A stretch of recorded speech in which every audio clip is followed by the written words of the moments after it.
Hi friends.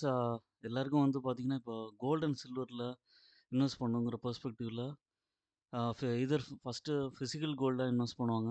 அதுக்கப்புறம் பார்த்தீங்கன்னா, ETFs, அதுக்கப்புறம் மியூச்சுவல் ஃபண்ட்ஸ் இருக்கு தனித்தனியா கோல்ட் அண்ட் சில்வர்ல. ஆனா, இப்போ வந்து ஒரு நியூ ஃபண்ட் ஆஃபரிங் என்எஃப்ஓ வந்திருக்கு ஆக்சிஸ்ல. Axis gold and silver passive fund of fund அப்படிங்கிறது என்எஃப்ஓ வந்திருக்கு. அதோட என்எஃப்ஓவோட எண்ட் டேட் வந்து பார்த்தீங்கன்னா, 22nd டிசம்பர் 2025. அதுக்கப்புறமும் நீங்க பர்ச்சேஸ் பண்ணிக்கலாம்.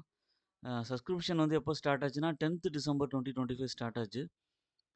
ஆம், என்எஃப்ஓல வாங்கும்போது பார்த்தீங்கன்னா, பிரைஸ் வேல்யூ வந்து ஒரு குவான்டிட்டிக்கு கம்மியா இருக்கும்.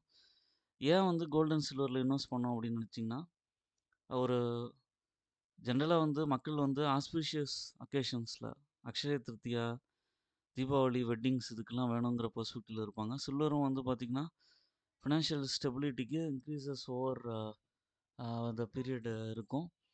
ஆ நெறைய வேல்யூ இன்க்ரீஸ் ஆயிருக்கு. 2005லேருந்து நல்லா பிரைஸ் வந்து ஜம்ப் ஆயிருக்கு. ஆ பர் கிராமோட பிரைஸும் நல்லா இன்க்ரீஸ் ஆயிருக்கு. மல்டிஃபோல்ட் ஆயிருக்கு. 10 கிராம்ஸ் ஓட பிரைஸ் வந்து பார்த்தீங்கன்னா, உங்களுக்கு ஓவர் த பீரியட்ல நல்லா இன்க்ரீஸ் ஆயிருக்கு. ஆ மெயினா வந்து இதோட பிரைஸ் வந்து ஆ 1,40,000 வரைக்கும் கூட போயிருக்கு. Gold per 10 grams.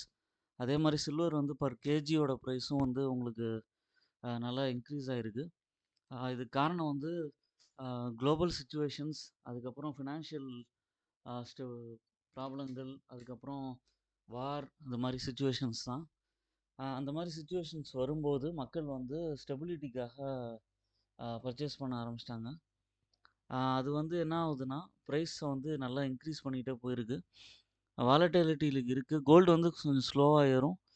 Ah but வந்து சில்வர் வந்து ஒரு நல்ல வாலட்டிலிட்டியோட இருக்கும். மெயினா வந்து ஜென்ரலா கோல்டு இடிஎஃப்ஸ் அது மாரி வந்து பர்ச்சேஸ் பண்ணும்போது சில பேருக்கு வந்து கொஞ்சம் கன்ஃப்யூஷன்ஸ் இருக்கும். டிமாண்ட் ஃபார் சில்வர் வந்து இன்க்ரீஸ் ஆகுறதுக்கு காரணம் ஆ எலக்ட்ரிக் வெஹிக்கிள், செமிகண்டக்டர்ஸ், நெறைய செக்டார்ஸ்ல யூஸ் பண்றாங்க. சோலார் பேனல்ஸ்லலாம் யூஸ் பண்றாங்க. கோல்டோட யூசேஜ் வந்து பார்த்தீங்கன்னா, ஆர்னமெண்ட்ஸா இருக்கும். மெயினா ஆ கோல்டோட நீட் வந்து இன்க்ரீஸ் ஆயிட்டே போயிட்டுருக்கு. ஆம், அது ஒரு பெர்ஸ்பெக்டிவ் ஆக்சுவலா. ஆம், மெனி எலக்ட்ரானிக் டிவைசஸ் செமிகண்டக்டர்ஸ்ல சில்வர் யூஸ் பண்றாங்க. ஆ, இந்தியன் பேரண்ட்ஸ் வந்து usually gift gold to their children and daughter in law. அதுதான் வந்து மேஜர் ரீசன். கோல்டு இடிஎஃப்ஸ்ல நிறைய இன்வெஸ்ட் பண்ண ஆரம்பிச்சிட்டாங்க மக்கள். குமுலேட்டிவ் இன்வெஸ்ட்மெண்ட் வந்து ஒரு 1 இயர் பீரியட்ல பண்ணியிருந்தீங்கன்னா, மார்க்கெட் வேல்யூல கோல்டோட பிரைஸ் வந்து 1,78,000 ஆயிருக்கும். 3 இயர்ஸ் பீரியட்ல 6,76,000 ஆயிருக்கும். இது மாரி மல்டி ஃபோல்டா உங்களுக்கு ரிட்டர்ன் குடுத்துருக்கு. நெறைய பேர் வந்து பார்த்தீங்கன்னா, ஒரு தங்களோட போர்ட்ஃபோலியோல ஆ கோல்ட் அண்ட் சில்வருக்கு ஒரு 10-15% ஆ முக்கியத்துவம் குடுக்கறது நல்லது. இப்போ வந்து எது கோல்டா? இல்ல சில்வரா? எத இன்வெஸ்ட் பண்றதுன்னு கன்ஃப்யூஷனா இருக்கிறவங்க வந்து, axis gold silver passive fund of fund NFO வந்து கன்சிடர் பண்ணலாம்.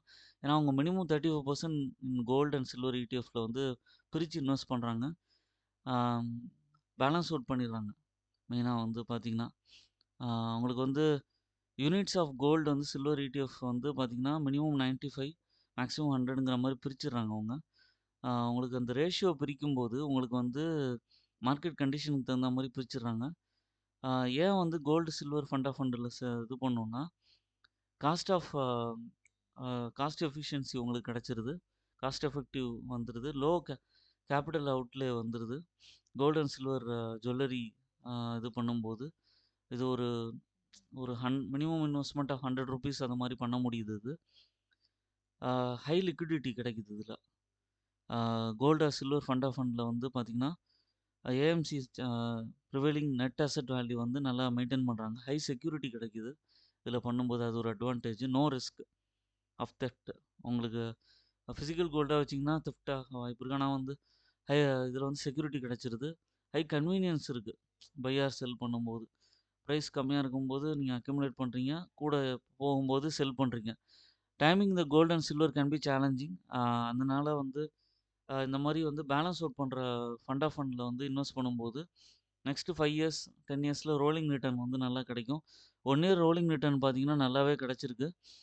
அதுக்கப்புறம் வந்து கோல்ட் அண்ட் சில்வர் நவ் ஏன் அப்படி பண்றோம் அப்படின்னு நினைச்சீங்கன்னா, இயர் 2022க்கு அப்புறம் வந்து பார்த்தீங்கன்னா, ரிஸ்க் ஃபேக்டர்ஸ் அப்புறம் குளோபல் சிச்சுவேஷன்ஸ் பொறுத்து பிரைஸ் வந்து நல்லாவே இன்க்ரீஸ் ஆயிருக்கு. கோல்டோட பிரைஸ் வந்து லாஸ்ட் 3 இயர்ஸ்ல பார்த்தீங்கன்னா, நல்லாவே இன்க்ரீஸ் ஆயிருக்கு. அ அதுக்கு காரணம் வந்து சென்ட்ரல் பேங்க் வந்து நெறைய பர்ச்சேஸ் பண்ணி வச்சிருக்காங்க. அ இந்தியால ஆர்பிஐ இதெல்லாம் வந்து நெறைய அ அ பர்ச்சேஸ் பண்ணியிருக்காங்க. அதேமாரி Fed rate cut often trigger gold price Rallis.